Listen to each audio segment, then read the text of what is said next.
As Muslims around the world celebrate the end of the holy fasting month of Ramadan, Palestinians in Gaza are marking Eid under the shadow of war. The Hamas-run health ministry says at least 14 people were killed and dozens injured by Israeli strikes on the eve of the holiday.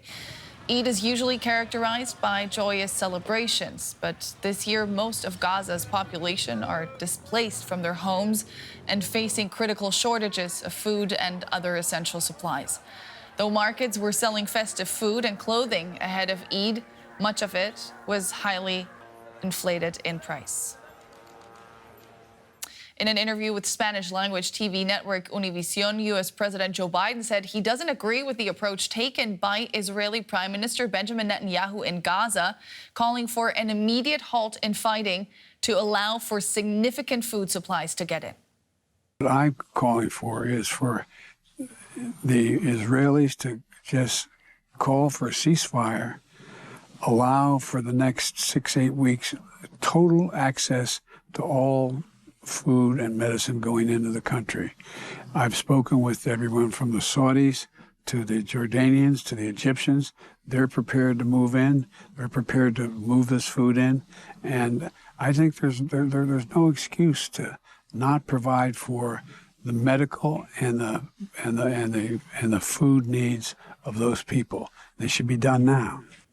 Hiba Tibi, the country director of CARE, joins me now from Ramallah. Hiba, first up, Eid Mubarak.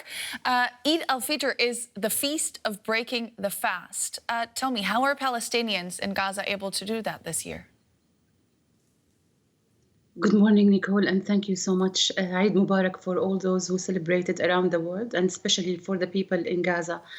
Unfortunately, we always welcome the Eid after a very harsh time of harsh worship that is very strong and difficult on us as human beings. But now in Gaza, unfortunately, while we start the day with special prayers, with kids specifically celebrating with new clothes, with very simple sweets, it is not happening in Gaza. The images that you have shown, as you mentioned in the report, although there are some commodities related to Eid to celebrate it in the market, but they are 10 times the prices or 15 times the prices, and all of that in the south, not even in the north. Unfortunately, all of the people that we talk to, I don't know anyone in Gaza who did not lose someone of their family.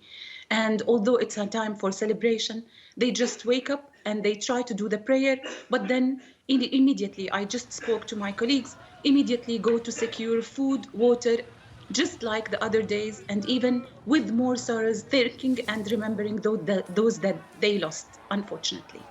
Hiba, to what extent have this year's celebrations in the Palestinian territories taken on a different meaning since the war broke out? Everything took a different meaning, dear Nicole, since 7th October for us. So here in West Bank, comparably, we are in safe environment compared to Gaza. But none of us, even Ramadan, it came in a different way. Our prayers, our food on the table, wasting food, for instance, everything, all simple practices on daily basis, they differed.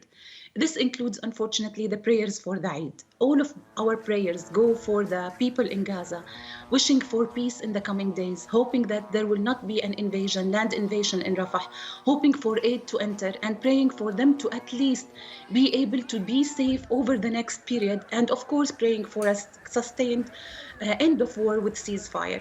So it's not like the same. You feel this you feel all of the pain of the people, looking at the images of mothers who lost their kids. Reunion with kids who lost their families to celebrate Eid is something that is so emotional for all of us. We just heard U.S. President Joe Biden there saying there is no excuse for Israel. Oh, it's a very, very emotional day and time for you. I'm very sorry.